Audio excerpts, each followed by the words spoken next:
be seated.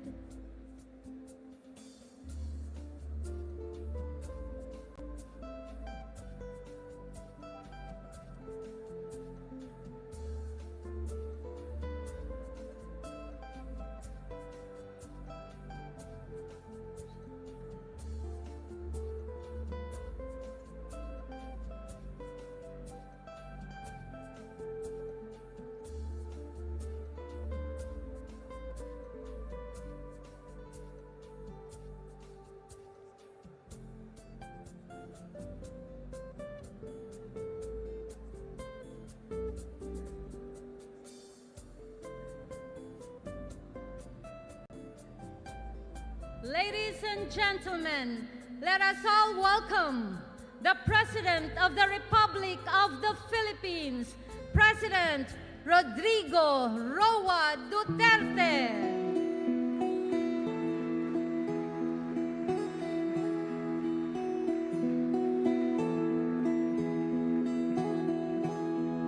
Ikaw ang mamuno para sa pagbabago. Sawa na ang bayan ko sa magnanakaw na tao.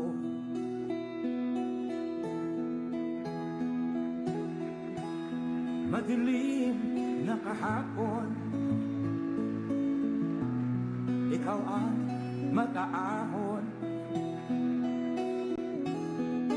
Sa piling mo, di ko mawawala ang korupsyon. Mawawala ang korupsyon.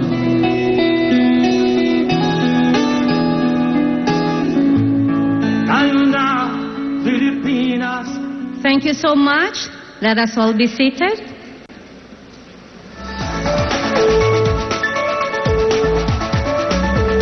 Good afternoon.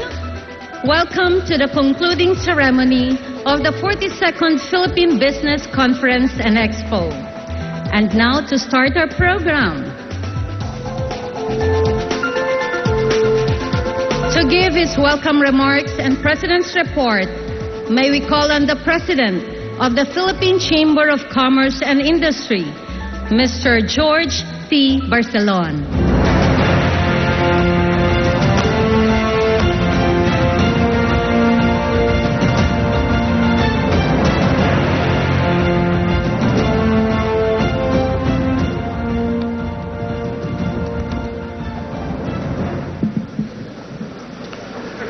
President Rodrigo Roa Duterte, distinguished cabinet secretaries and officials of the Duterte administration, eminent guests from the diplomatic corps, fellow PCCI board members and officers, and the colleagues in the chamber movement, partners from business, academia, and civil society. Ladies and gentlemen, good evening. Welcome to the concluding plenary of the 42nd Philippine Business Conference and Exposition. The past 2 days has shown that the PBC, reflecting our distinctive pasts and strategically preparing us to face future challenges head-on. This year's theme, Giant Step 2016 and beyond, dares us to take on an even more active role in shaping our country's future as we zoom ahead in the increasingly competitive, integrated global economic landscape. Giant Steps 2016 and beyond encompasses the vision of everyone in this room, that of an inclusive economy where people enjoy quality life, of a world-class Philippine business sector where the smallest of the small are woven into the web of sustainable business. Competitiveness inclusivity, and sustainability. These are key words that underline our theme, Giant Steps and Beyond. For our country to be competitive, for the people to truly enjoy the gains of an expanding economy, we have to engage not only the few, but the many. For economy to achieve an inclusive and sustainable growth, we must institute change that is relevant, comprehensive, and disruptive. We started with our regional consultations with our chamber presidents and regional governors, who many are here, seated all the way back. We continued with our area business conferences, North Luzon, South Luzon, Metro Manila, in the Visayas, and in Mindanao. Proceeded to present the collective recommendations of the business sector at the Sulong Pilipinas that was held in June in Davao, and followed this up in the meetings with key cabinet secretaries and officials, with Transportation Secretary Art Tugade, Energy Secretary Alcusi, Secretary of Finance, Mr. Carlos Dominguez, Secretary of Agriculture, Manny Piñol, and the others. Today we are here, Mr. President, taking off with our giant step and ready to engage the world, driven by your government's vision of progress for all, guided by a roadmap on governance, infrastructure, manufacturing, agriculture, and tourism, science and technology, education, people skills, and sources of financing. This is empowered by your trust that collectively we can calibrate the direction of our economy with a stable base for the growth of agriculture, industries, and services. Mr. President, this conference comes at a very auspicious time when the Philippines is about to chair the ASEAN. We have our ASEAN Business Advisory Council seated over there, headed by the Chairman Odette of Vientiane Lao, and our other friends from the ASEAN countries. As we will witness today the turnover of leadership of the ASEAN Business Advisory Council from Lao to the Philippines. It is high time we show ASEAN, Asia, and the world that under your leadership, we are in a position and ready to impress the world. Mr. President, you are our CEO and our leader. Tell us what you want us to do, and we will follow. Thank you. Good evening. Maraming salamat po.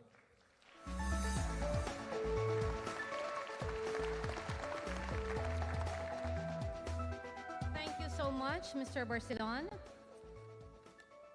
The Philippines is next in line for the chairmanship of the ASEAN BAC. It is my honor to invite on stage Mr. Odette Suvanovong, the outgoing chairman of the ASEAN Business Advisory Council, for his turnover of the Philippine ASEAN BAC flag from Laos to the Philippines.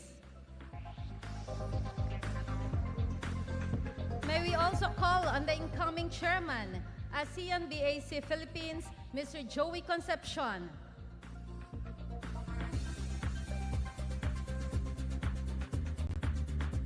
May we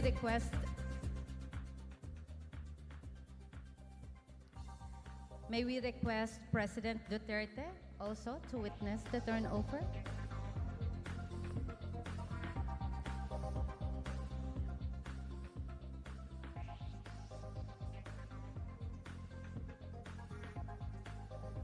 The turnover, please.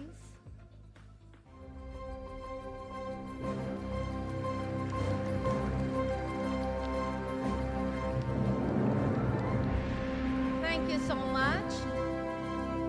Thank you, President Duterte, Mr. Suvanovong and Mr. Concepcion. And now, for the incoming chairman.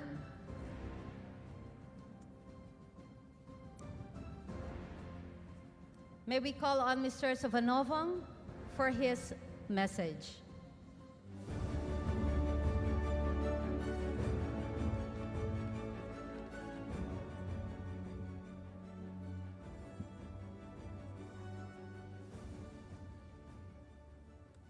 President Rodrigo Duterte, Mr. Joey Concepcion, ASEAN-backed incoming chairman,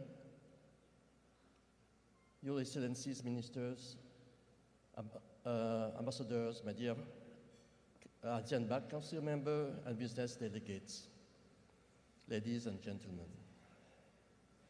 It is a great honor for me to officially hand over the chairmanship of the ASEAN Business Advisory Council from Laos to the Philippines. ASEAN-BAC was created since 2002 to provide private sector feedback and guidance to the leaders on the implementation of the ASEAN Economic Community. Since the last 3 years, ASEAN-BAC has been very active to establish itself as the lead private sector body. The Council has facilitated and promoted cooperation between diverse public and private organizations in fostering the smooth economic integration to realize a single market and a single production base in the ASEAN. The focus of the intervention is on people-centered priority sectors, being healthcare, agri-food, retail, and logistics. In addition, the Council has been addressing overarching business issues such as the elimination of non-tariff barriers and non-tariff measures, connectivity infrastructure, digital transition, SMEs promotion, women in business, young entrepreneurship, movement of labor, and leveraging the gap of the CLD countries. To address the above deliverables, the Council is reviewing and vetting issues on unfinished policy framework through consultation with the ASEAN Secretariat and has supported the official launch of a number of completed policy framework at the last ASEAN Summit in September 2016. During 2016, under the chairmanship of Laos, ASEAN-BAC held 2 consultations with the ASEAN economic ministers, 1 consultation with the ASEAN finance minister and central bank governors, and annual consultation with the ASEAN leaders at the summit in September 2016. The Council also launched a legacy project to enhance business connectivity in the Mekong region and the rest of ASEAN, the Laos Connect project. It is anticipated that the legacy project would be established and implemented during the chairmanship of the Philippines. Today, the recommendation of ASEAN-BAC has been taken into consideration and put in the agenda of the Philippine chairmanship as deliverable.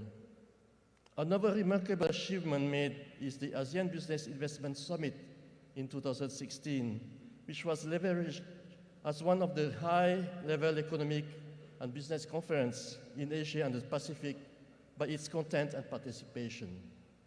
In this instance, I would like to take the opportunity to give my highest appreciation to President Duterte, who has contributed to the success of the conference. Mr. President, Excellencies, ladies and gentlemen, time has come now to hand over the chairmanship to the Philippines, and I am confident that Mr. Joey Concepcion, with the support from the Philippine Chamber of Commerce and Industry, from the Philippine Captain of Industry and Philippine businesses, and from the Philippine government, would strongly lead ASEAN business toward the development framework defined by the EC Blueprint 2025. To this word, I wish you good success in 2017 chairmanship of ASEAN-BAC. Thank you very much.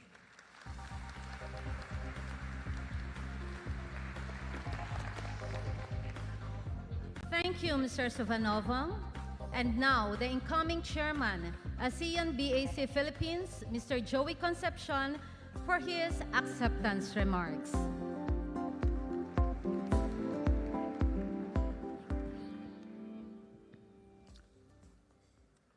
Good afternoon, Mr. President Kuya Rodi, fellow ASEAN-backed council members. May I ask you to stand up, all council members, and be recognized. These are the 10 countries represented. And of course, Tessie Coson with me, and George Barcelon. It's not just my task to carry this forward in 2017. We're going to bank on Tessie Coson and George. 10 years ago, my father was the chairman of the ASEAN, together with Donald D. and the late Mike Varela. These guys were dreamers. They held it in Cebu, I remember that. And they almost did make it out of the typhoon. So it is really, in a way, destiny that I am here today as the incoming chairman. Mr. Duterte has been so kind to mentor me. It's been a crash course in understanding ASEAN. I felt that the theme for 2017, being ASEAN 50 years, has to be meaningful. And I felt that the theme should be embraced by our 10 partners, our 10 ASEAN countries, and most of all of you here in the audience, many of you entrepreneurs, heads of your own regional corporations and different clubs, and big part of the PCCI organization that has lasted through the years. The theme for 2017 for the business sector is basically partnering for change and prosperity for all. That is very important. As 10 Asian countries come together, we have to help one another. Many Filipinos fear what will happen to their jobs the moment ASEAN comes to be. It's been 50 years that this has been a real half a century come together of great countries. But in the end, it cannot just be 2 or 3 countries progressing without the other 7 countries following. Prosperity for all is the mission that we have, that President Kuya Rodi Duterte won in the last election. His mission is to bring about change and make many of our micro and small entrepreneurs really succeed in life and eventually erase poverty. Together with Ramon Lopez, as Trade Secretary, myself, and of course, many of you in this room are committed to really helping be part of the problem, solving the greatest problem of our country, which is poverty. This is the chance that we can help mentor many of those who have least in life. So as we embrace ASEAN, we have to see prosperity happening in all 10 countries, and we have to see prosperity happen in all its citizens. The President, as we now call him Kuya Rodi, as we launched the Kapatid program in Davao last Friday, together enjoins the private sector to really come together and really work hard to solve this problem. So I thank all of you for participating in many of our Mentor Me programs together with the Secretary of Trade, a program that we have launched in the last 2 months. There are over 1,000 people here today. We definitely need you all as mentors, mentoring those micro and small entrepreneurs to one day be able to sit in this room with you one day, which in the end will bring about the change that Kuya Rodi has been looking for. Let me share this video with you, which we took in Davao. Thank you.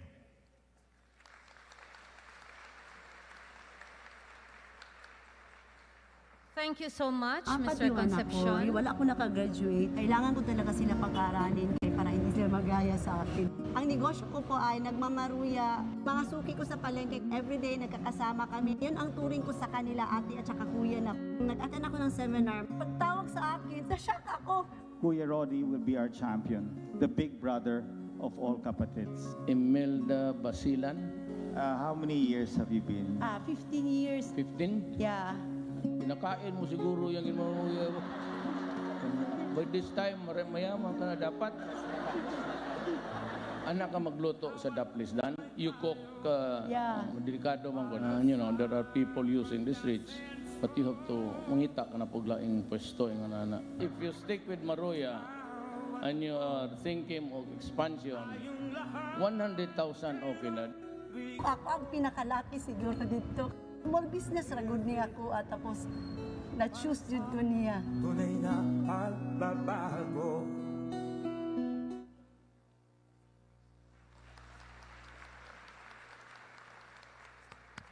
Thank you so much for that wonderful video presentation. To outline for us the 42nd PBC resolutions, may we call on the PBC and Expo Chairman, Angelito Lito Colonna.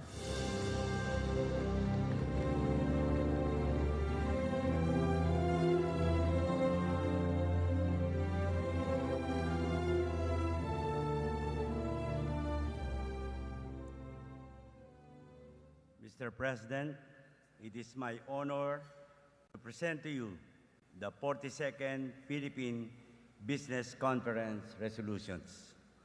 These resolutions are a product of PCCI consultation with our national network of businessmen from 107 local chambers all over the country, 130 industry associations, 30 bilateral trade councils, 1,500 direct members, friends and allies from the joint foreign chambers and PCCI standing committees. We have specifically crafted these policy recommendations with the aim of making our local industries truly competitive. They encompass strategic recommendations that are expected to strategically position Philippine industries and enterprises to seize the ASEAN market, gain a foothold in the global market, and capture investments coming into the region. With the handing of these resolutions, we hope that the government will truly see the need of the business sector to be able to attain breakthroughs in competitiveness. Also, this turnover of resolutions signify our fervent desire to be a partner for change of the government. Thank you, and mabuhay po kayo.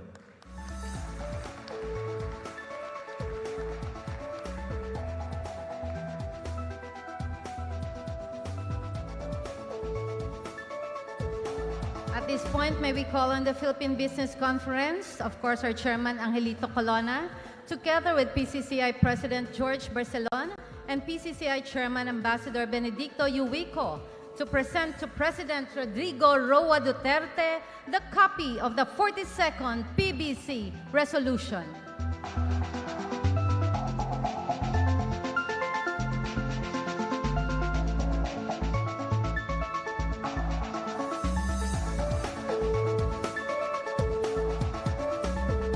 Thank you so much. Thank you so much, President Rodrigo Roa Duterte. Please be seated.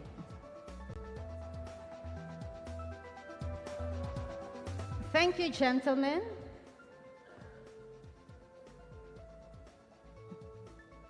And now, please be seated, please. And now, we would like to invite President Rodrigo Roa Duterte for the induction of the officers and directors of the Philippine Silk Road International Chamber of Commerce. On stage, please.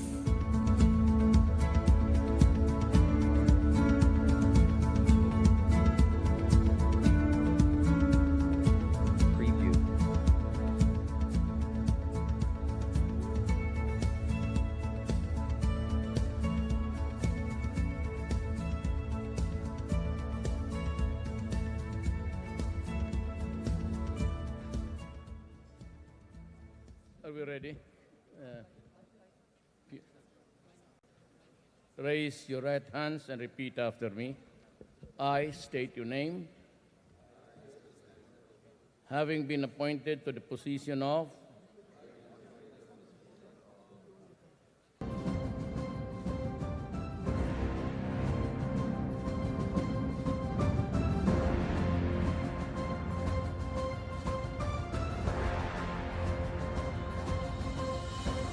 Thank you so much, President Rodrigo Roa Duterte. To all our inductees, congratulations. Let's start now by honoring the man whose efforts made the 41st Philippine Business Conference and Expo a resounding success. To present this award, I'll now call on President Rodrigo Roa Duterte, our Department of Finance Secretary, Carlos Dominguez III, PCCI President George T. Barcelon, Secretary of DTI Ramon Lopez, 42nd PBC&E Chairman Angelito Lito Colonna, and the Chairman of the Council of Business Leaders, Jose T. Pardo. Ladies and gentlemen, put your hands together for the Chairman of PCCI and the Chairman of last year's PBC, Ambassador Benedicto V. Uwico.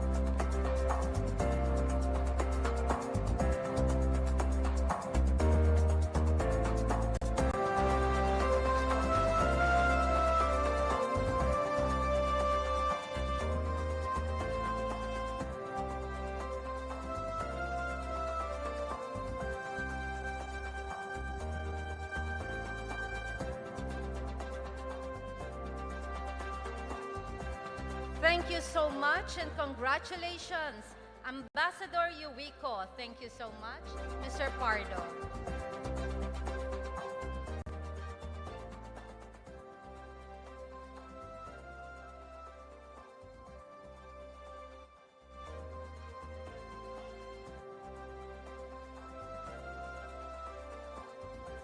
Thank you so much. And now it's time for us to give recognition to our peers in business, starting with the International Chamber of Commerce Philippines Global Excellence Award.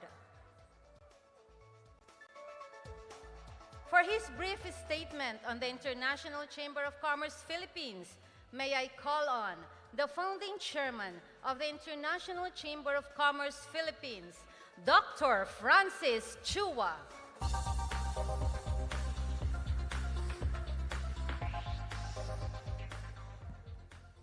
Mr. President, I know you don't like to be called President. You don't like to be called His Excellency. So allow me to call you the Savior of our nation.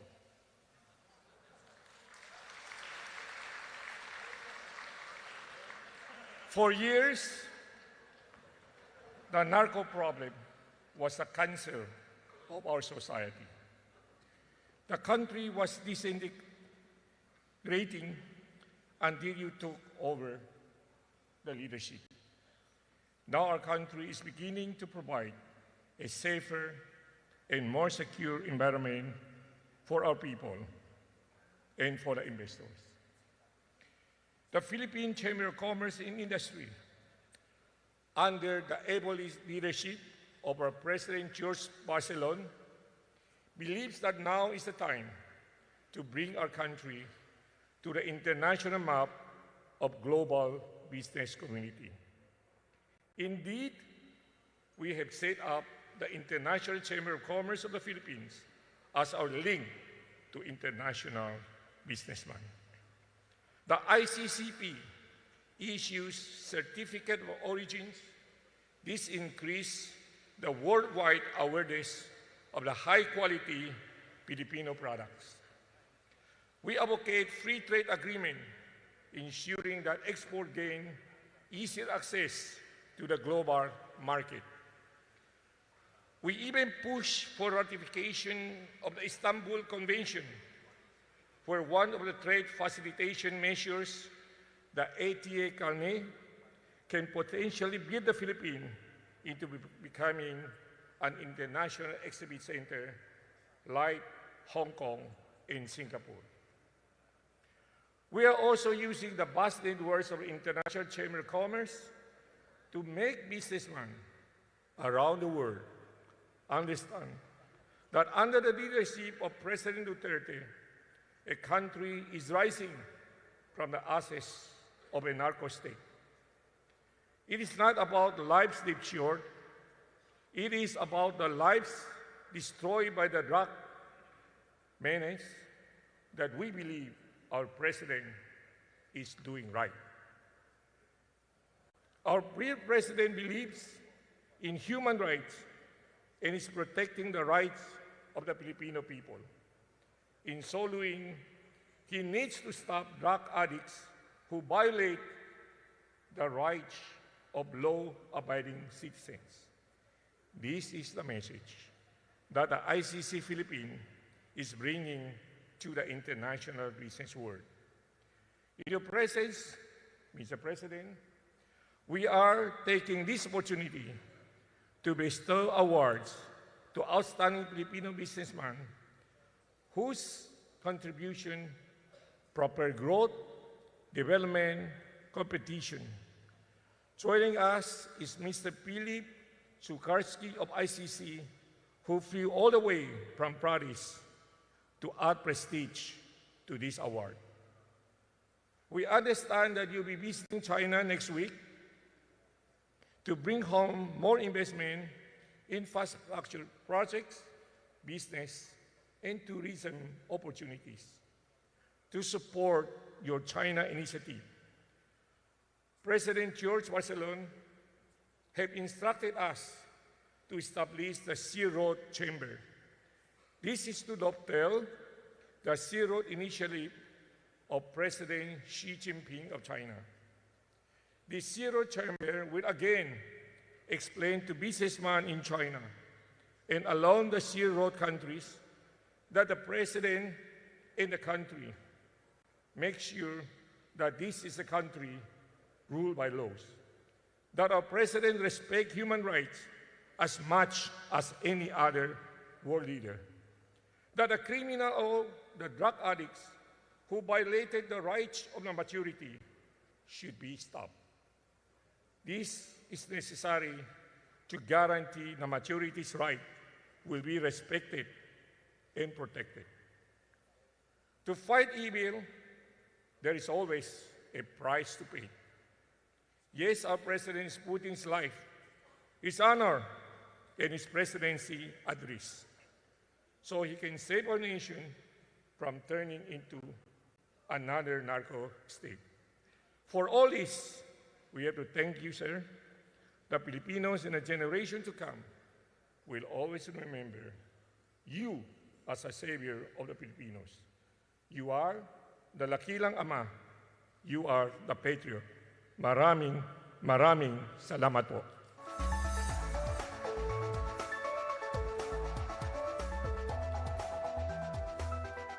Thank you so much, Dr. Francis Chua. Please remain on stage, Dr. Francis. To present this award, I'd like to once again invite our very own President, Rodrigo Roa Duterte, Secretary Dominguez, Mr. Barcelon, Ambassador Yuwico, Secretary Ramon Lopez, and of course the PBC Chairman, Mr. Lito Colonna. Together with the COO of the International Chamber of Commerce, Mr. Philip Sukarski, the Director General of ICC Philippines, Mr. Jesus Varela, and the Chairman of the PBC Awards Committee, Mr. Sami Lim, and Chuso.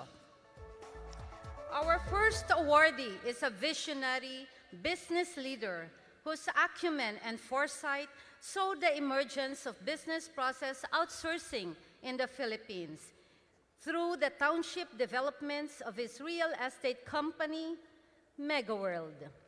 He is internationally renowned not only for having the distinction of owning the largest selling brandy in the world, but also for acquiring great institutions such as the White and Mackay of Scotland, Fundador Pedro Domic of Spain.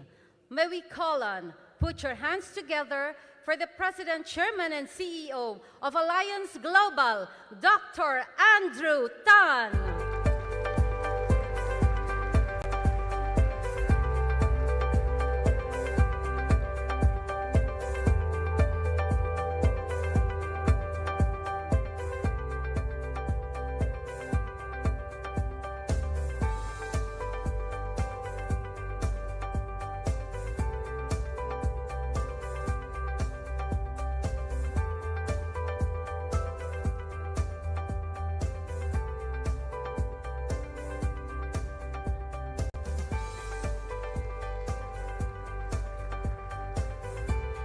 Congratulations, Dr. Andrew Tan. Thank you so much. The next awardee is another visionary business leader who has excelled in the management of ports, terminals, cargo handling, and related facilities, and a philanthropist who continues to support the youth through his Bloomberry Cultural Foundation. The chairman and president of the International Container Terminal Services, Mr. Enrique K. Razon Jr.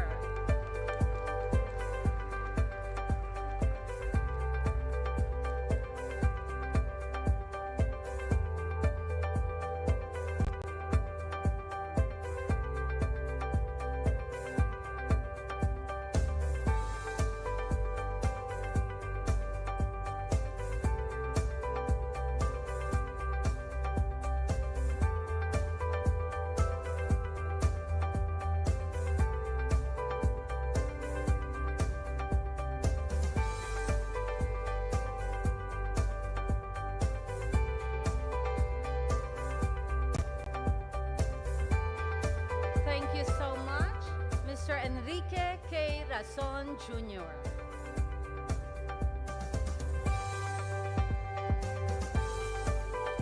Our third honoree is a key innovator of big business activities who propelled San Miguel Corporation from being the largest food and beverage conglomerate to a major player in power and energy, mining, telco, baking, real estate, tourism and entertainment, media and infrastructure. He is also an esteemed philanthropist. I'm talking about the president of San Miguel Corporation, Ramon S. Ang. To receive the award on his behalf is his son, COO of Eagle Cement, Mr. Paul Ang.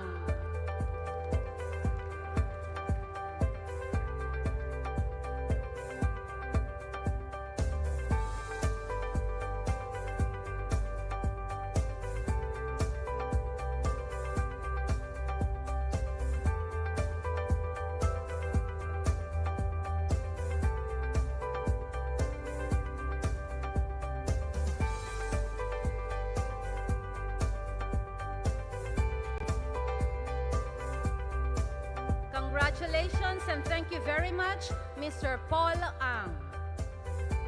Next, we have a trailblazer in the retail industry who established hundreds of hypermarkets all over the archipelago and then diversified into banking, hotel, and LPG business.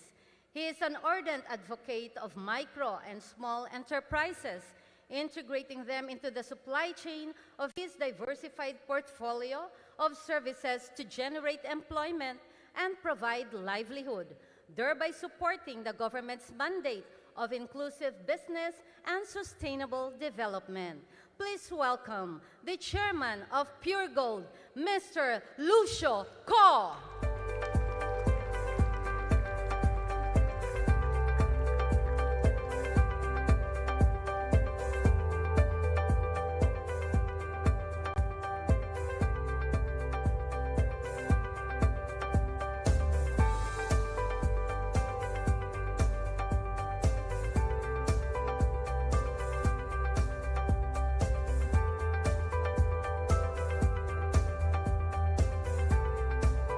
Thank you so much, Mr. Lucio Co. The last ICC Philippines Global Excellence Awardee is a consummate champion of talent and new ideas who nurtured aspiring entrepreneurs to reach potential and contribute to nation building. As president of the Philippine Exporters Confederation of the Philippines, he opened international avenues for micro, small, and medium-sized exporters to compete in the global market. A warm hand for the president of Phil Export, Mr. Serge Ortiz Luis Jr.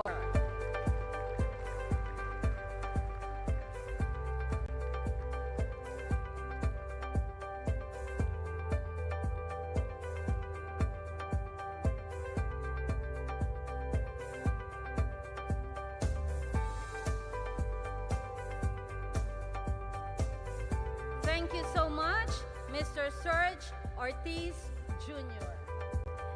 Thank you, Dr. Chua, Mr. Kucharski, Mr. Varela. You may now take your seats. As for the other gentlemen, please remain on stage for the next set of awards. The most business-friendly local government unit award is PCCI's initiative to complement the efforts of the government to streamline procedures and compliance with the Anti-Red Tape Act, or RA 9485. It seeks to recognize and promote models of governance of municipalities, cities, and provinces that have demonstrated outstanding efforts in instituting good governance reforms to promote trade and investment, ensure accountability, transparency, and efficiency, and further competitiveness of the LGUs. For the province level category level 1, our winner is Bulacan. We'd like to invite you to award our donor, Mr. Henry Lim Bong Leong of Sterling Paper, to join our presenters in giving the award to Governor Wilhelmino C. Alvarado and Vice Governor Daniel Fernando of the Provincial Government of Bulacan.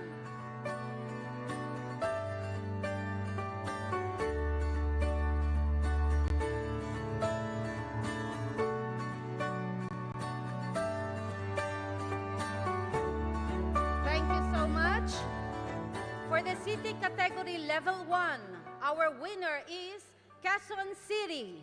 We would like to invite Dr. Francis Chua of CLMC to join our presenters in giving the award to Mayor Herbert Bautista and Vice Mayor Joy Belmonte of the City Government of Quezon City.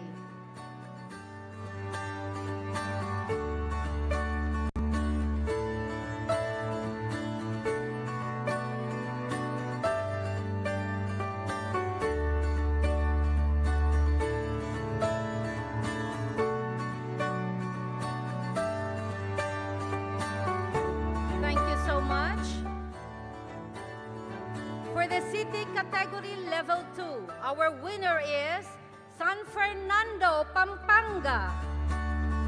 We'd like to invite Zesto Corporation, Mr. Alfred Yao, to join our presenters in giving the award to Mayor Edwin Santiago and Vice Mayor Jaime Lasatin of the City Government of San Fernando.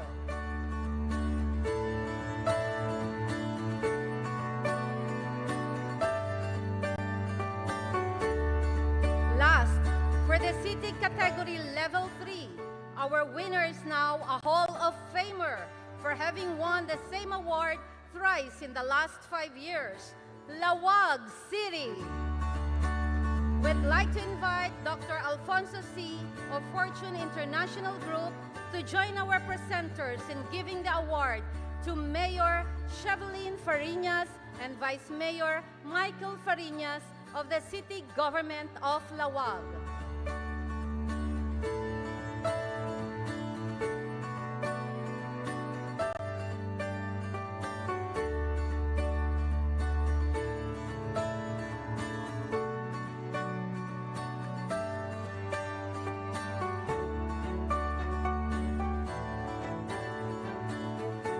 So much. For the municipal category level 1, our winner is Calibo Aklan. We'd like to invite Mr. Jimmy Tang of Avesco Marketing Corporation to join our presenters in giving the award to Mayor William Lachica and Vice Mayor Madeline Regalado of the Municipality Government of Calibo, Aklan.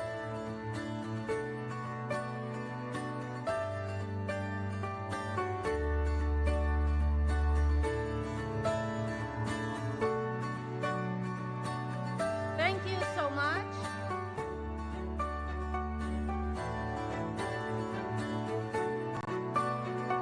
Thank you so much, Mayor Fariñas and Vice Mayor Fariñas.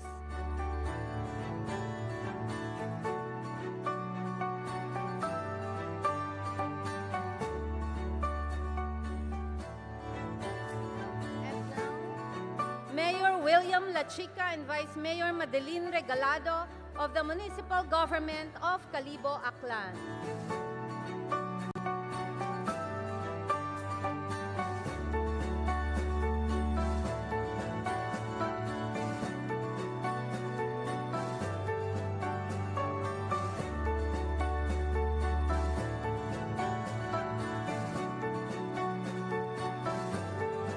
Thank you so much.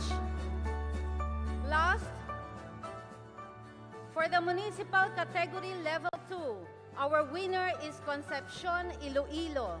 May we invite Mr. Joseph C., President of Ferronickel Holdings, to join our presenters in giving the award to Mayor Millard Villanueva and the First Lady of Concepcion Iloilo, Mrs. Excel Villanueva.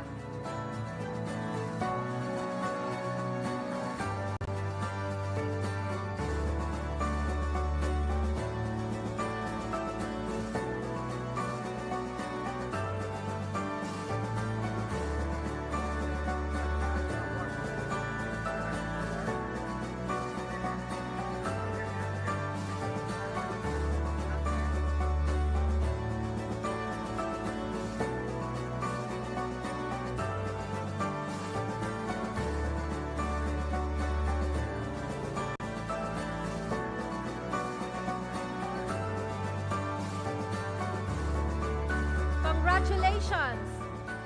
Thank you so much. Congratulations to all our awardees.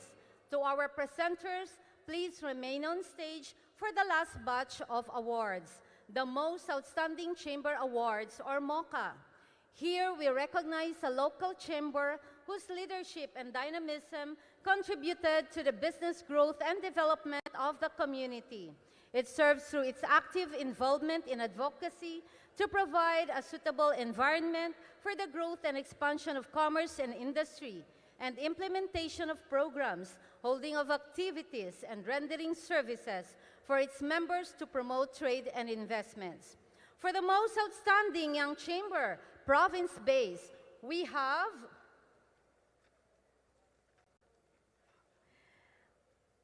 the province-level winner for Visayas, and also the most outstanding chamber in the Philippines for the provincial level for 2016. We have Negros Oriental CCI. May we once again invite Mr. Jose Nang to present the award to Mr. Edward D., President of Negros Oriental CCI.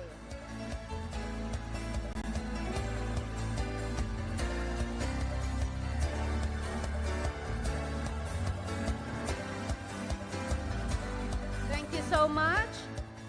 Next is the most outstanding chamber for Mindanao Sea Level and the most outstanding chamber in the Philippines for the city level for 2016. We have Davao City CCI. Mr. Tony Uy, please join us again as we present this award to Mr. Bonifacio Tan, President of Davao City CCI.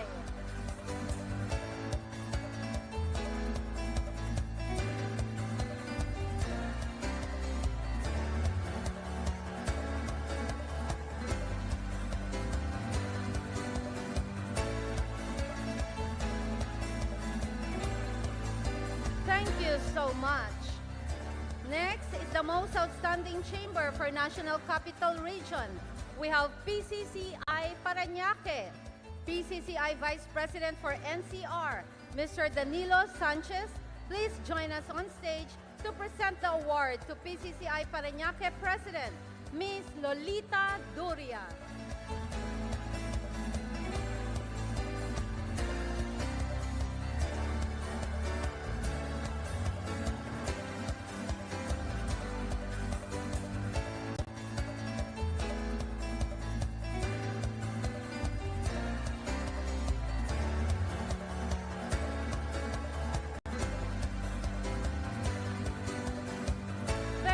So much. Next is our most outstanding chamber for North Luzon. Provincial level is Bulacan. May we invite Engineer Alfonso T. Lau, PCCI Vice President for North Luzon, to present the award to Ms. Gregoria Simbulan, President of Bulacan CCI.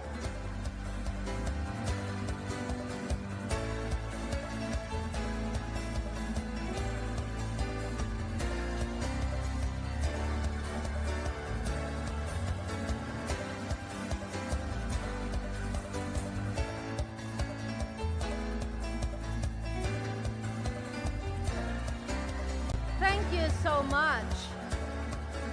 Mr. Lau, please remain on stage as we give the award for Most Outstanding Chamber Award for the North Luzon City level to Metro Angeles CCI. Receiving the award is the President of Metro Angeles CCI, Mr. Arsenio Valdez.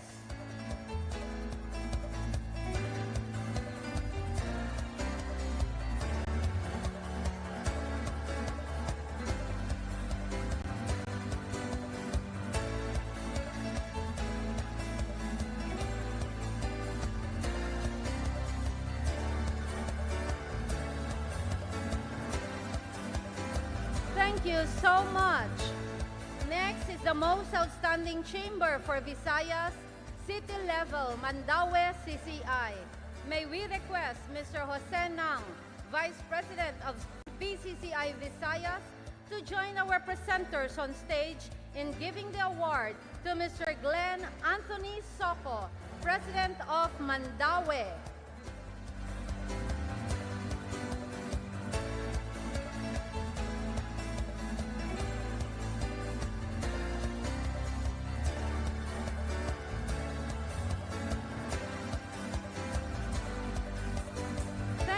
So much.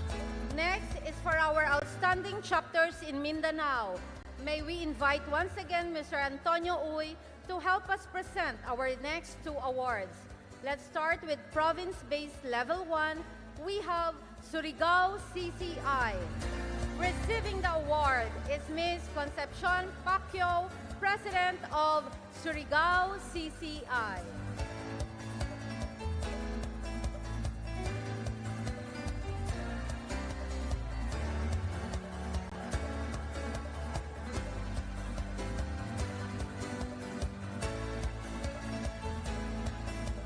Thank you so much. And for the city level 2, our winner is Bisilig CCI. Receiving the award is Mr. Ferdinand Vergara, President of Bisilig CCI.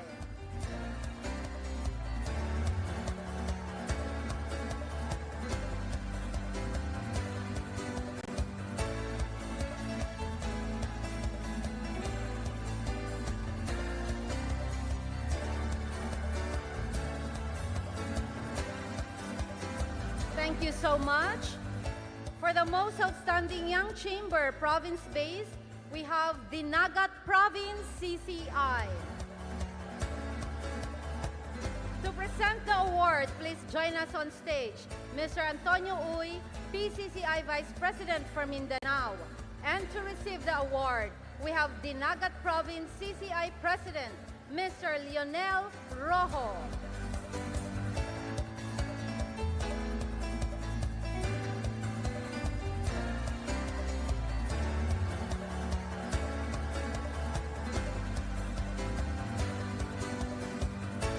Congratulations and thank you so much. Next is the most outstanding young chamber city-based. We have PCCI Bacoor. To present the award, we'd like to invite the donor, Mr. Jeremy Jansen, to PCCI Vice President for South Luzon.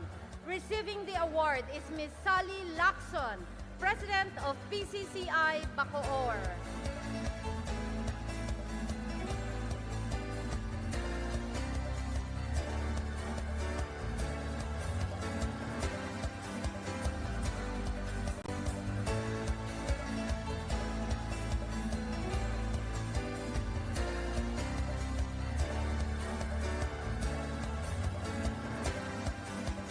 Congratulations to all our awardees.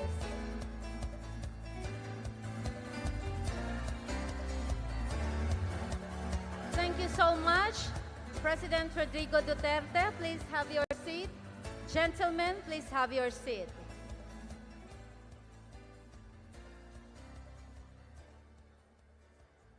To introduce our guests of honor, I'd like to call on Secretary Carlos G. Domingos III of the Department of Finance.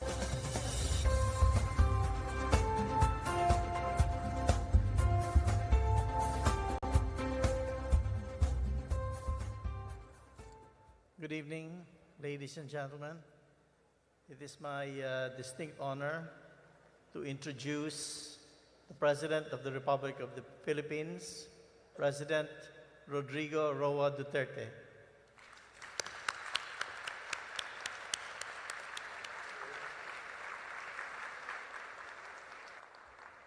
Kindly sit down. Salamat po. Secretary Carlos Dominguez III, Secretary Ramon Lopez, members of the Diplomatic Corps, Mr. George Barcelon, Mr. Angelito Colonna, Ambassador Benedicto Yuico, Mr. Jose Maria Concepcion, participants of the 42nd Philippine Business Conference and Expo concluding ceremony. My fellow workers in government, my beloved countrymen, I do not prepare speeches. I would rather just go ahead with the environment. But from the judging of the crowd, apart from the campaign days, this is the biggest crowd so far that I have addressed. And what is really very pleasing is that all of you have money.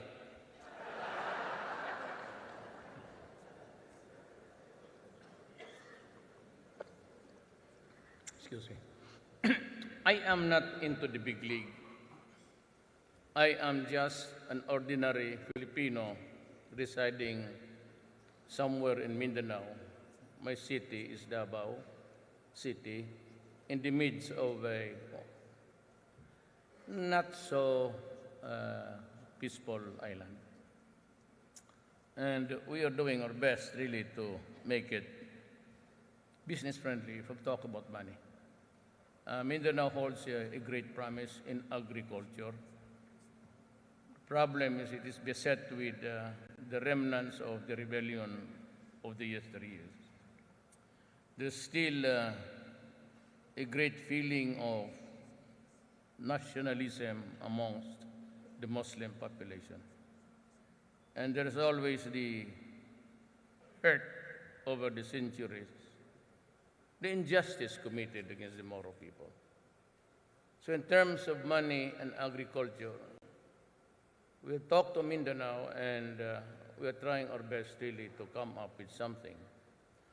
I have talked to the communists, and I would like to thank Norway. They are now in Oslo. The communist and the government panel are talking there, and I would like to thank the government of Norway for its good offices in these talks. I have talked to Murad, the leader of the MILF, one of the bigger factions in the secessionist movement.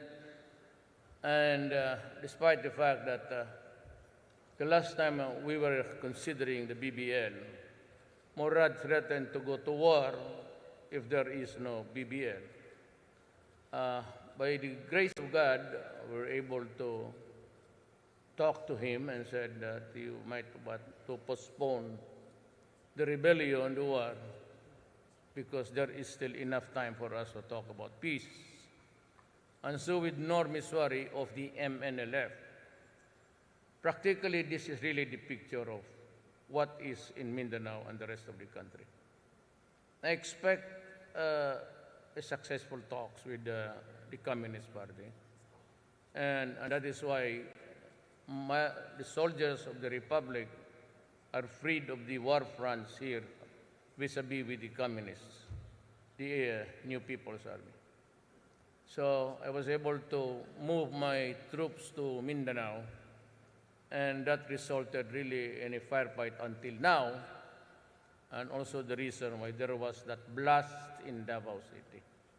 It has always tit for tat for them, and because they are losing heavily because of the concentration of the troops that I have deployed from other areas. Wala nang NPA.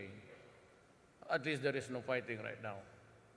And because they are suffering heavy losses, ayun, there's always a time for retaliation and everything. But I said we are insisting, but this is really how it looks. I have talked to the major fronts. The problem is there is a sector in Mindanao which until now I cannot convince to talk to us. Why? They are the scholars, and scholars do not carry guns. There are a lot of them, and in some places in Mindanao, plenty. We cannot do anything punitive for the simple reason that they are into the religious activity. And in this country, freedom of religion to practice one is always sacred. It's embedded in the Constitution, and it goes for all religions. Now, there are a lot of them called the tabliks, and they're very good, and they're straightforward. And nothing is wrong with that if you trace history. They would be something like the Knights of Columbus for the Catholic Church. So ito yun sila, they go around preaching. And for the reason that they are preaching really what is historical and true is something which is hard to overcome. In 1521, when Magellan landed somewhere in Leyte, bringing with him imperialism, the flag of Spain, the religion, plus the cannons and the gunpowders. So they were able to conquer almost half the Visayas because it's separate. It's not a contiguous thing. It's separated by islands up to Luzon. So, but that is history. For us, it's history. But the problem is, they had a good look at Mindanao. Ever since maybe God created the planet, it has all been situated below the typhoon belt. So everyone until now, pati tayo, all from us, look at Mindanao with a great promise for agriculture. And we can plant and grow, and we can harvest aplenty, were it not for the wherewithals, the dynamics going on. And so if we can only find a peaceful compromise, I think that would have solved a great deal of our problems about food sufficiency and even the promise of export. I'm glad. I'd like to thank China for opening its doors again to the pineapple and the banana industry. Salamat po. Now,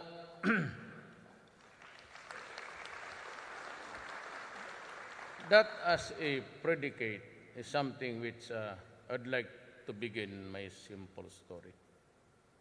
You know, I'm said I'm not into the big league. I had failing grades in economics when I was in high school and college, it, it never, was never interested in the graphs. It makes me dizzy to see the graphs going down and going up. I don't make any sense at all. Well, study just to pass. I mean, 75, 76. And I'm telling you the truth. I'm the classmate of Sonny Dominguez. We're childhood friends, same neighborhood, same vicarious interest. Lahat. And I was not able to finish in Ateneo because they threw me out. So, fine. And, but he was the consistent top guy in our class, valedictorian always. So,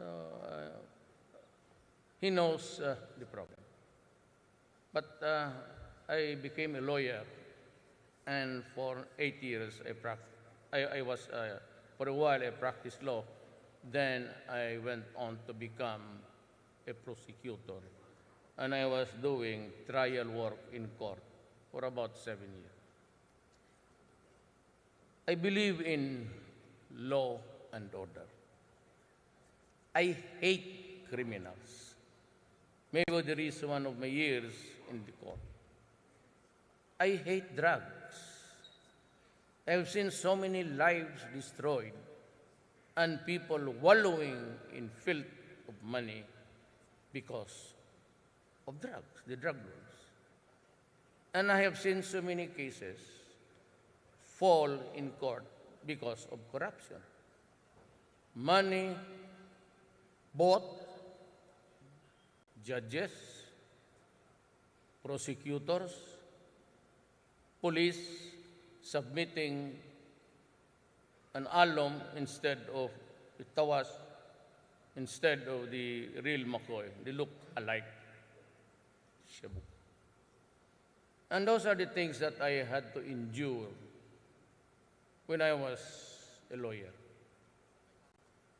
When I became a mayor, if you just listen to me, this is my economics. This is my business. No big deals. I ran for mayor in 1988, and I stayed there for 23 years. Last, went on to become a congressman and a vice mayor to my daughter. I knew the problems of a city in a troubled place, and I just did my work. The native in me just simply went for simple rules.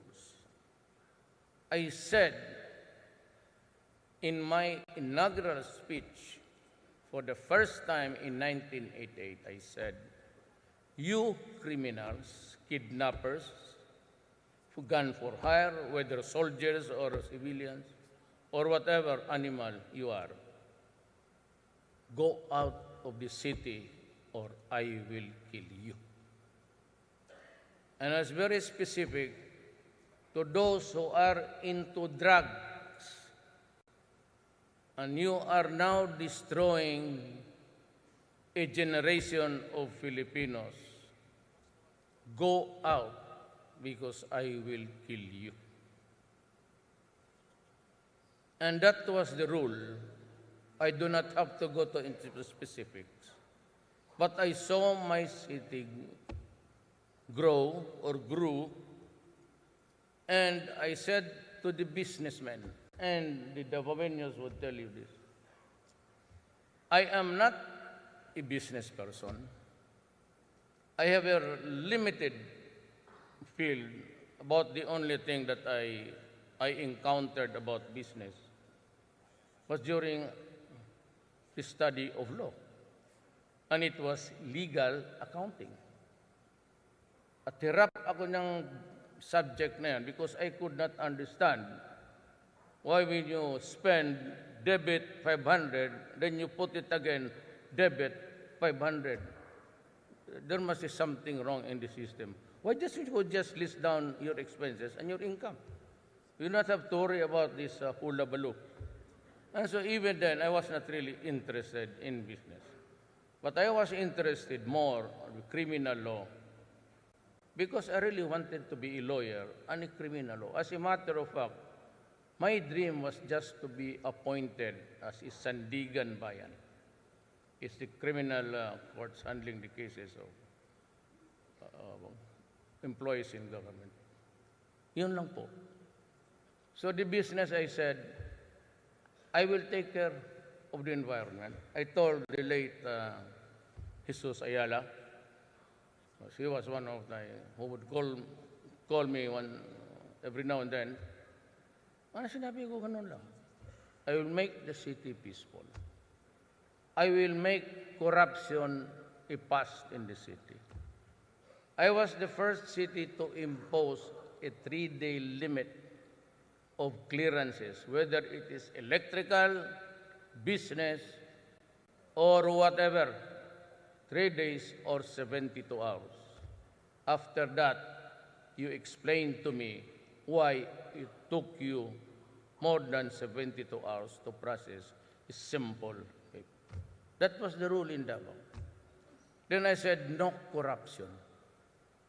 So I will kill you. Not in the hyperbole, but maybe just out of some passion in it. It carries more of the passion, not really the literal. And Davao grew and grew and grew. And Davao, you can, except for the blast, which we expected because it was a retaliation thing, and to a certain extent it was a failure of intelligence.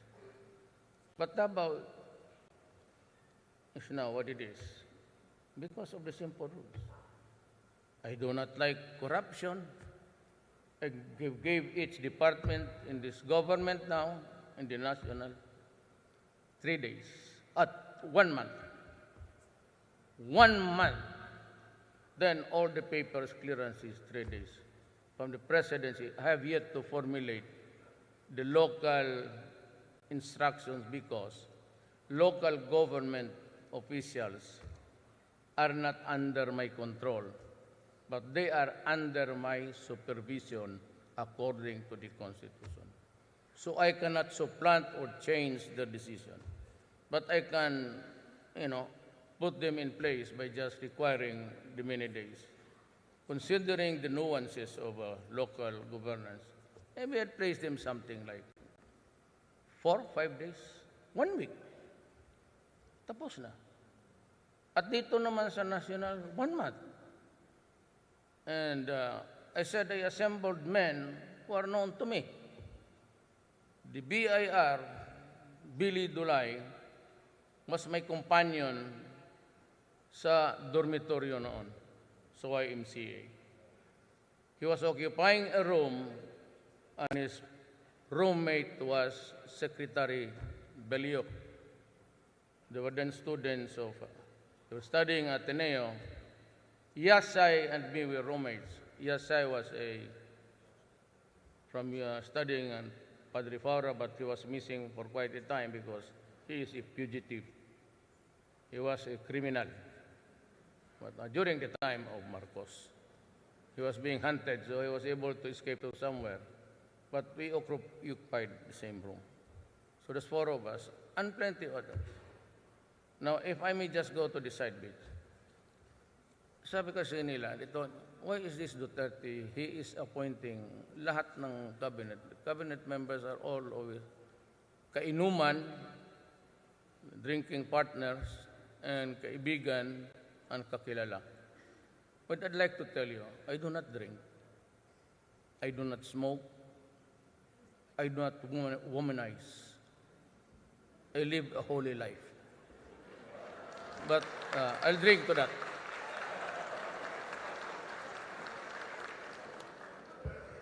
When you begin to delude yourself, so much lies, it becomes the truth in your life. Well, sila lang kasi ang kaibigan ko. Those are the guys that I met. For example, Sunny and the rest of the cabinet members. They are the bright guys, really, whom I met when I was from Davao. I was studying here in school, law school. And those were the bright ones. Tugade. Tugade is, he's bright. He's the valedictorian of our class. Bright yan. And even Piñol. You might want to, Piñol is a farm land boy, but he graduated summa cum laude. All of them are really bright guys there. Briones, and I'm the only one who's 75. But unfortunately, I'm the boss.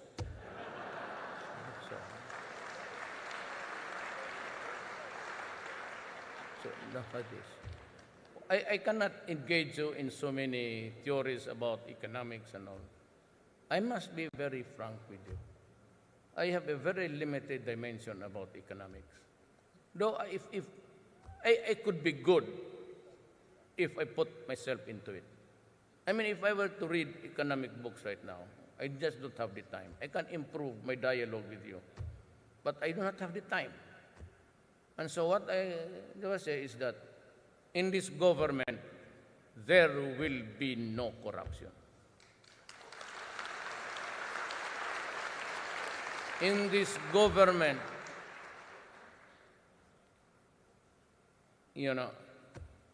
it will be clean, as in clean, and this government will promise you law and order.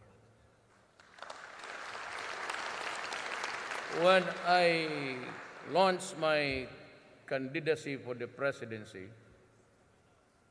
wala ho akong ni isang, not even a barangay captain in Luzon, except the province of Ilocos Norte and Lawag. I won there. Hanggang doon lang. But only because of certain ties. It will be a long story, but the tie that binds. Parang ganon. In the Visayas, how many provinces? 72. Not a single governor or congressman. In Mindanao, no governor except one, and only because she loves me and I love her. That's the parang equation. Who is she? You'll have to find out who she is.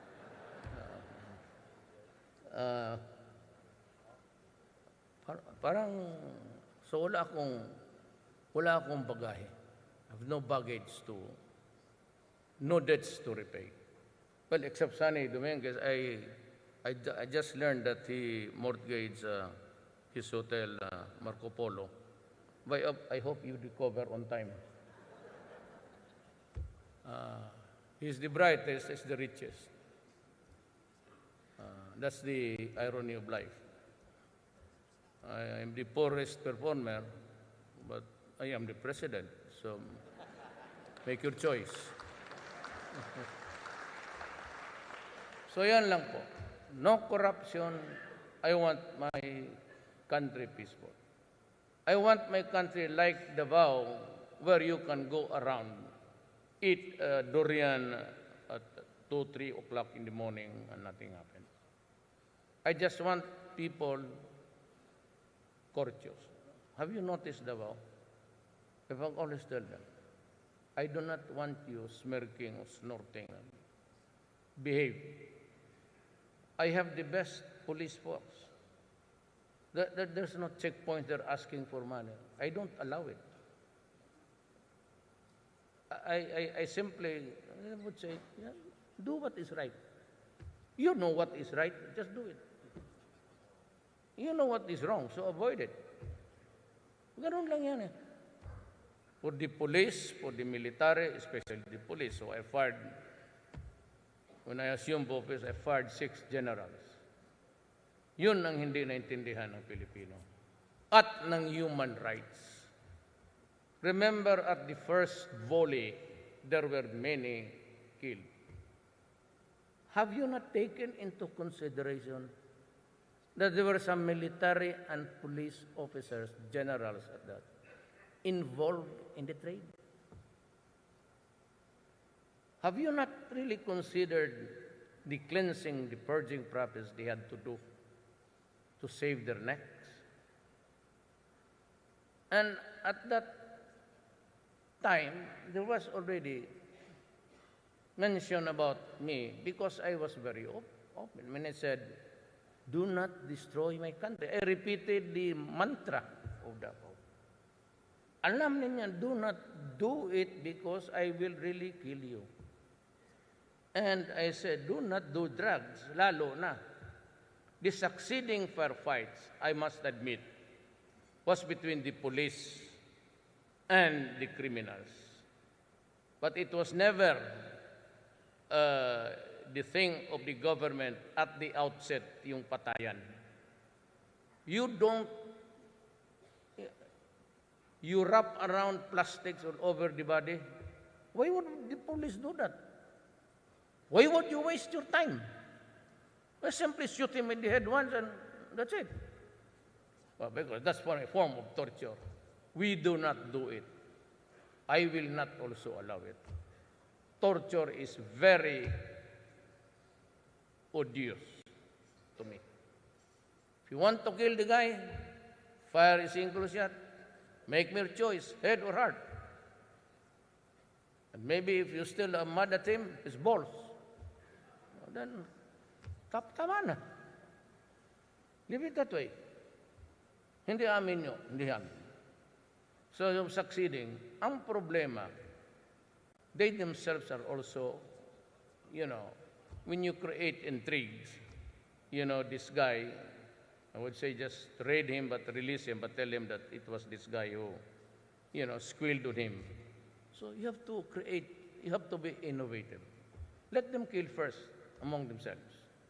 And you go there into the arena to deliver the coup de grace. But we're still at it. Now, again, I would repeat, I will not allow my country to be destroyed. I will not allow my country to be, the next generation to be compromised. Baski yan ang gawin ko. And I will not allow corruption to destroy my government. Took me several months to campaign. You just don't throw away the political stock that I have built for myself. Tapos sisirain mo. Magpatayan tayo. Really. Do not destroy me. Because if you have no business except to make money, get out of government. Lahat yan. Without exception. Droga, it will continue. It will continue until the last drug lord and the last pusher is out of the streets. That is all.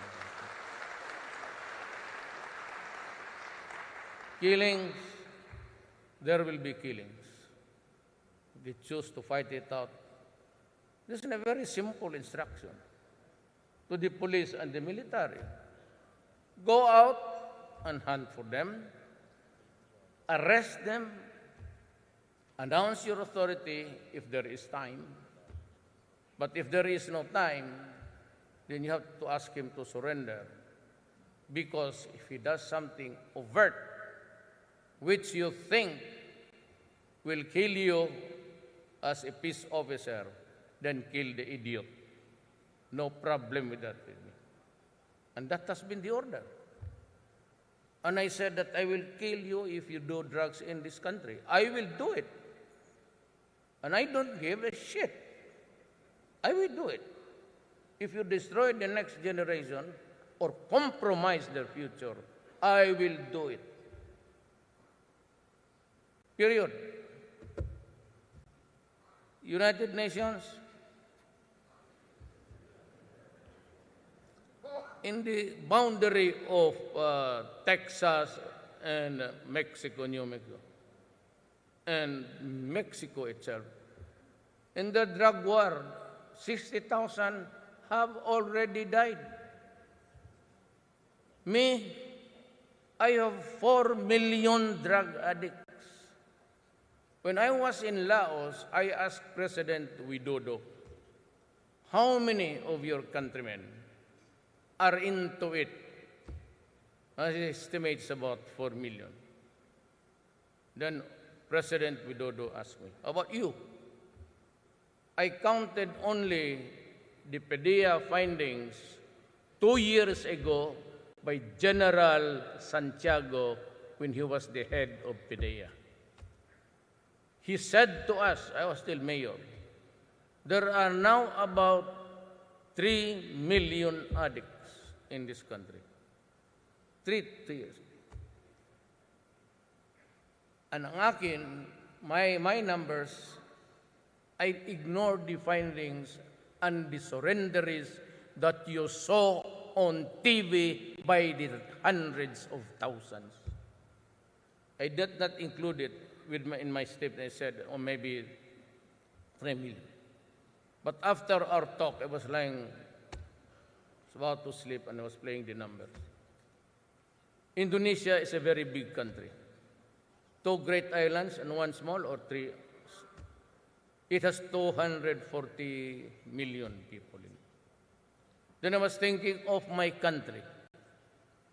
It's about 7,000 islands, not contiguous. And there are about 1,004,000 people. 104 million, rather. 100 million and 4. And I have, if I include now the guys that you saw on TV surrendering to the police, seeking treatment, it would equal also to 4 million. Tabla kami ni Widodo. So we're even a small nation and a big nation. So said, I have to do something about it. Right at the start. If that is the only achievement that I can make for my country, let me repeat my pledge. In this fight of corruption, drugs, criminality, I put at stake on the table my life, my honor, and the presidency itself. Never mind about impeachment. I don't give. I will not die if I do not complete the 6 years. You know what? I said, I won the presidency. Sans the money. All of you are witnesses. A little money given by some friends. Then the machinery was almost. PDP is now a great party. But at that time, it was moribund. It was only a party of Senator Pimentel and his son, the Senate President. But I won, and I said, there are 3 things which I kept on hammering. Attorney Lambino is here. He was with us all the time. Only 3. Sabi ko, I will fight corruption. And I am going to do it. Let me end. It's getting late. Let me end by saying, if I cut short of my presidency, if I'm ousted next year, that is part of my destiny as president, only for 1 year. If I get assassinated, then that is part of God's plan, that you be there only for 2 years, 1 year, and you die. If I'm ousted, fine. Wala naman akong ginastos.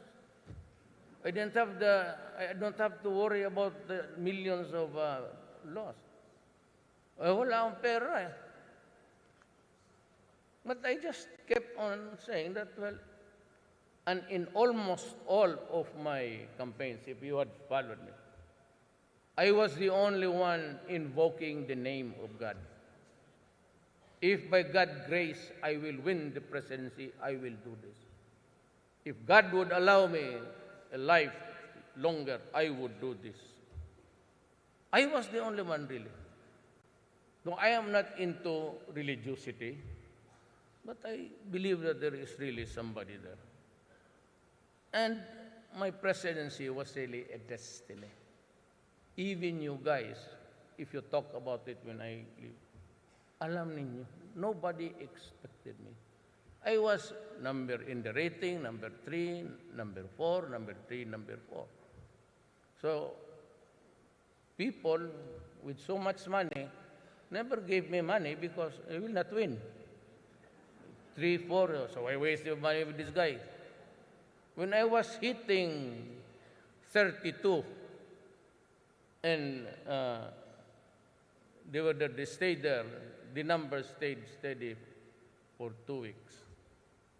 And when I was making my speech, meeting the Avance, I looked at the monitor of the drone, and that was the first time I whispered to my wife, maybe just maybe, because it was filled to the bins. Up to the Luneta ang crowd. And it was a huge crowd. And I said to my wife, maybe, I said, if God allows it, I will win the presidency. And I did. I got 15 million with a majority of 6 million nearest my rival. So, I can only give you what God has commissioned me to do. He said, drop the corruption of your country because it will not move. Let business thrive, stop corruption. Shorten the procedures for all. Make it comfortable. I told everybody, I do not want Filipinos queuing under the heat of the sun or when it's raining. Cut that crap. You can do it. So now everybody is into online with the entry of DTI Ramon Lopez and Sally Lima. Rudy used to be the vice president of Globe. He's appointed DCIT for the new Kulabalo. I do not even know how to operate the touch thing. I still using the push and pull. That's really. So they would, I said, I would like to see maybe towards the 3rd or 4th, everything will be online. Now, I'd like to end this by saying, I said it was SW before now, Pulse Asia, came out with the rating. I'm not interested in the rating. I'm comfortable with 75. Just like, hindi ako ambisyoso. So they said, what can you say about your rating? I said, 6. And one report said, why not 5? Puto, gago, bagsak ako dyan. 6 na. But that's just a moderate. I do not go for stupendous. I'm not used to it, actually. I'm not used to luxury things. Not even watches. I do not wear. It's not because I'm a hypocrite. I simply, I'm not into it, actually. I'm more of just keeping my, going around the country. And whenever there is, I'm losing 2 policemen a day in the drug fight. At least 2, on the average, 2 policemen a day.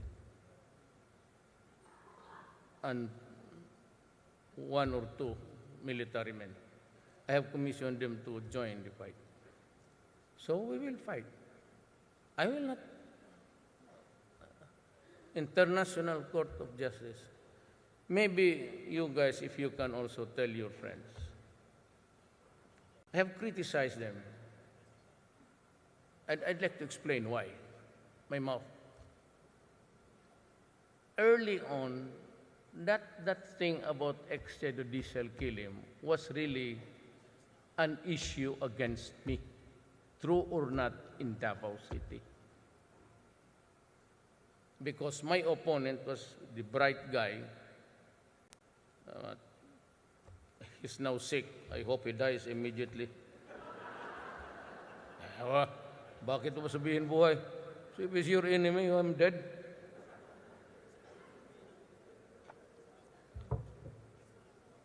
It was, Sunny is there to tell you the truth. Consistently, I have not lost an election, by the way. Since 1988, tuloy-tuloy na ho yun hanggang the presidency. Now, I'm not lost an election, but I mean, I've been very consistent in and the attacks made on you. Remember, if you care to go to revisit the campaign days, that issue of extrajudicial killing was not an issue against me.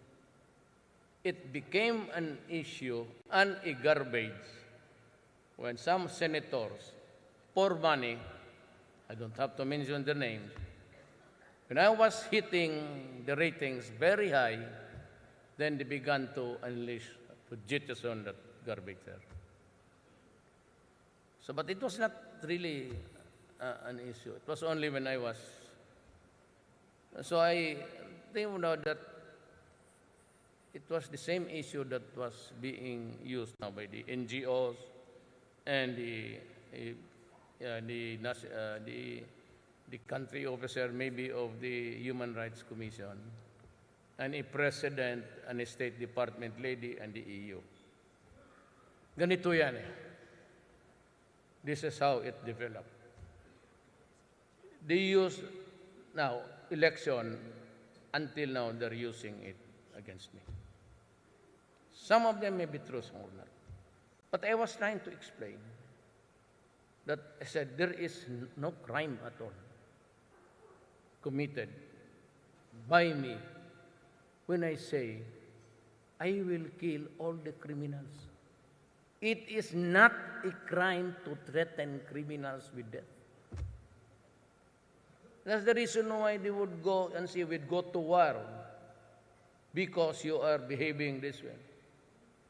There is no law in the Philippines which says I have to go to jail because I said you threaten the next generation and the speaker would kill you. I was trying to explain all of these things, the nuances of the law, the dynamics, but nobody was listening until now. So, what is my best defense as a lawyer? I insult people. So when I began to say, shit, God damn it, so everybody was looking at me. Ngayon, you are now listening to me, but only to hear bad words. Oh, I'll give you more. Blah, blah, blah, blah. Ngayon, puro complaint na sila.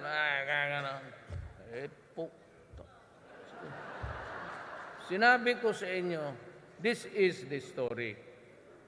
At least give me the right to be heard.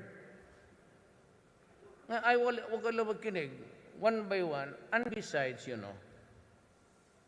you'd never think of the diplomatic FUPA.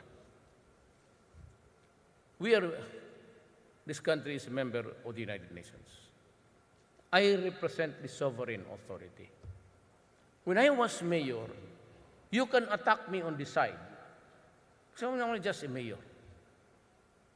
But when I became, or now I am the president, at least be courteous.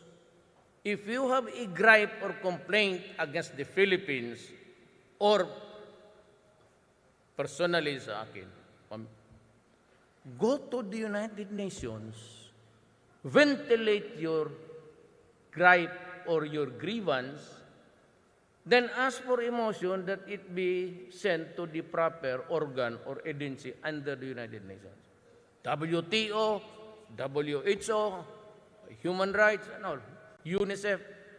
Those are the bodies there, human rights. Then you ask somebody for a motion to send a rapporteur, then he will investigate me, or he will call for a public hearing. Then I respond, and you make a report, then that is the time that you put to task a sovereign nation. Nagkulang ang mga gago eh. Hindi pinag-aralan. Pati the soldier, the lawyers, EO. 7 idiots there, lawyers all. Sabi nila, this guy, this leader, has been heard threatening or intimidating with death criminals. Anak ka ng... That prompted me to write letters, and it is out. I invited President Obama, the Secretary of State, the United Nations, the Human Rights Commission, and the EU. Come here, investigate me. But give me also the right to be heard. So I will have to ask you questions after questioning me. Sige, takay dito. Paikutin ko kayo dito ng kamay ko and I'll play with you. I am very sure, they cannot be brighter than me. Maniwala kayo.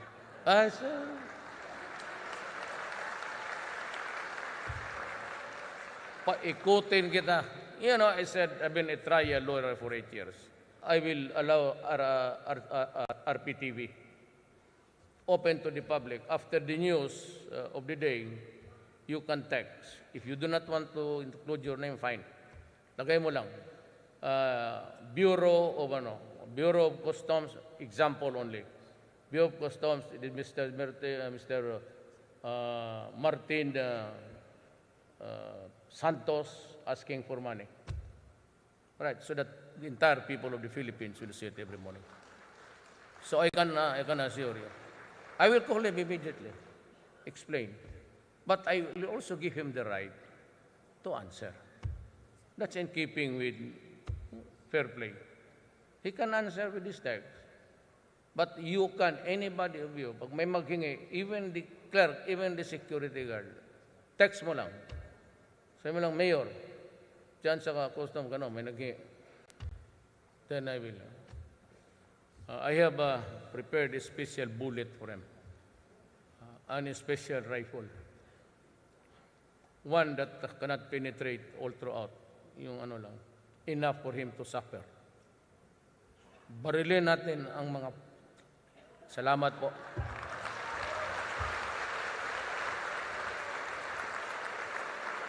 Thank you so much, the man of the hour, President Rodrigo Roa Duterte, for his very truthful and down-to-earth message.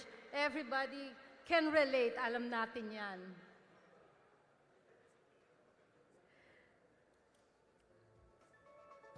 May we call on now the ASEAN Business Advisory Council to please come on stage for the photo opportunity with our very own president. Next, please be ready, the Philippine Business Conference awardees for the next batch. ASEAN BAC, please on stage. Thank you so much.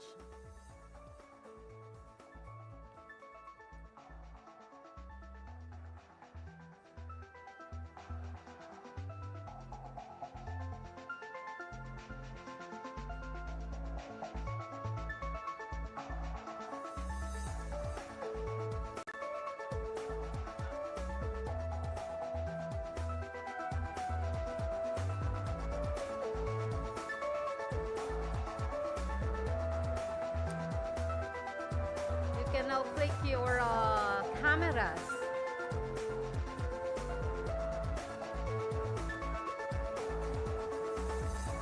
For the Philippine Business Conference awardees, can you please line up on the left side so that you will have your photo opportunity with our very own president.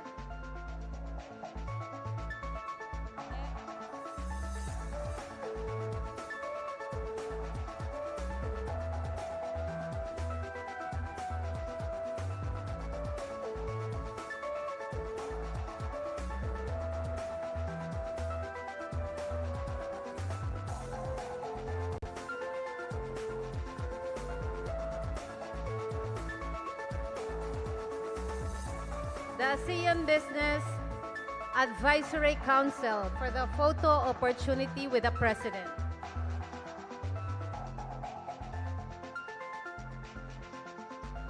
Thank you so much. Now may we have the Philippine Business Conference awardees. Please line on the left side of the stage, please. The very known Power Punch.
At this point, we would like to thank our very own President Rodrigo Duterte for gracing the 42nd Philippine Business Conference and Expo.